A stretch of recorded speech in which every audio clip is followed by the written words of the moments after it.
The Battle of Wake Island was one of the most heroic episodes of World War II. A small force of US Marines and civilian defenders fought off a massive Japanese attack on an isolated atoll in the Pacific Ocean for 23 days. How did they do it? What did they face? And what did it mean? In this episode, we will explore the Battle of Wake Island.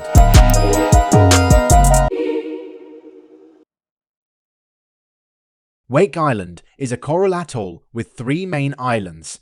It was an American outpost in the Pacific, but it was not ready for war. In December 1941, it had only 449 Marines, several dozen Navy personnel, a handful of Army radio operators, and more than 1,100 civilian workers. They had 6 coastal guns, 12 anti-aircraft guns, 12 fighter planes, and some machine guns and small arms.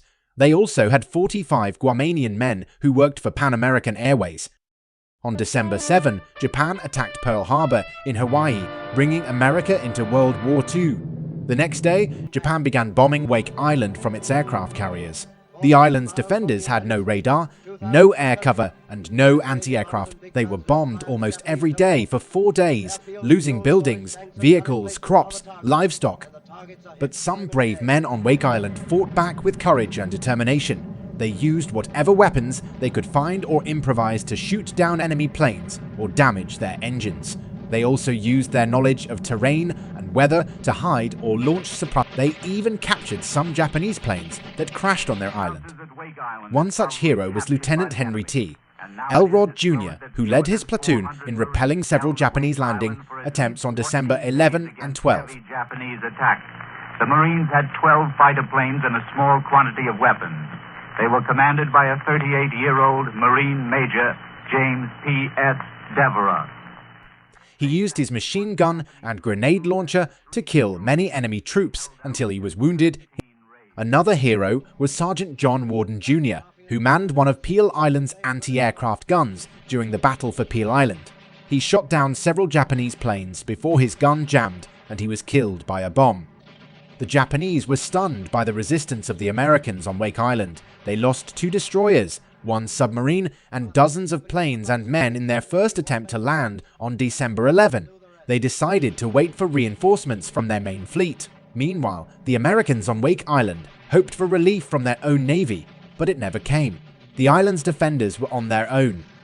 On December 23, the Japanese launched their final assault on Wake Island.